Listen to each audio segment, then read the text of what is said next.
Son nom, Benguy Benguy. son âge, 28 ans. Son métier, responsable en graines de sésame. Sésame, ouvre-toi. Son compagnon, Léo. Ses passions, les oiseaux, les casseroles et filmer les machines à laver. Pourquoi ce pseudo Parce que je cherchais juste un nom qui pouvait sonner complètement improbable et que personne ne pouvait porter. Au début, j'étais parti sur Benguy en 2 mots avec un trait d'union entre les deux, donc une sorte de prénom composé, et puis je me suis dit que non, Benguy c'était encore mieux. Et du coup, il s'appelle Benguy, Benguy même. C'est son nom de famille et son nom. C'est un peu son côté brésilien. J'aime bien lire un petit poème à une fille pour pouvoir pécho un petit coup là. Un petit coup, là. Je pécho, je t'ai écrit un petit poème. Oui. Ça s'appelle La Montagne. Oui. Je me suis jamais dit à un seul moment, je vais jouer un handicapé mental.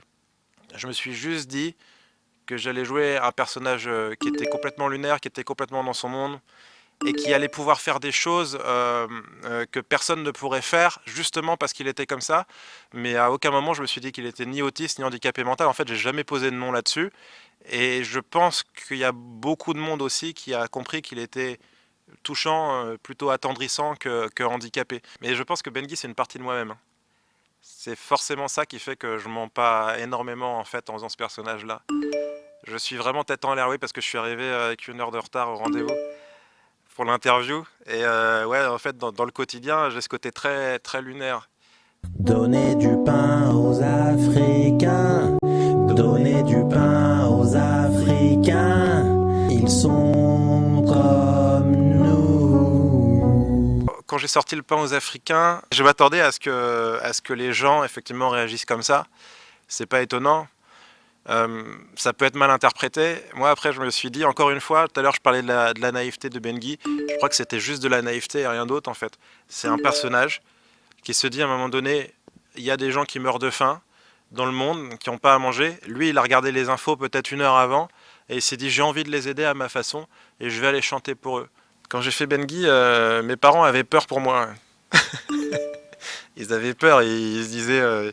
Ils se disaient déjà, c'est quoi ce personnage? Et puis surtout, est-ce que du coup, c'est un peu gênant? Parce que les gens de l'extérieur qui me connaissaient pas, ils disaient, bon, bah, ils pensaient que j'étais un peu détraqué, quoi. Donc, du coup, ça pouvait être un peu gênant pour mes parents.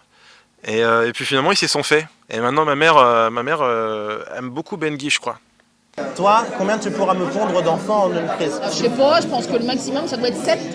Tu peux me pondre 7 enfants? Pour l'instant, tu es numéro 1. On a écrit avec Grégory Vacher, qui est un auteur aussi. On a écrit Benguy le film. On a écrit un film autour de Benguy. Et après, c'est pareil, il faut le temps d'aller démarcher, il faut le temps de le proposer, il faut le temps de s'occuper de tout ça. Mais je pense que si je pouvais déjà faire de la scène avec ce personnage-là, ce serait déjà génial. Et j'aimerais bien, ouais. J'aimerais bien, et en fait, faut libérer du temps, il faut rêver à s'organiser. Voilà, c'est tout pour moi, merci, au revoir. Je pense que tu es la femme de ma vie si les 2 autres se désistent. Si tu te prends un râteau, je serais la... Ce sera la solution de rechange. 06 06.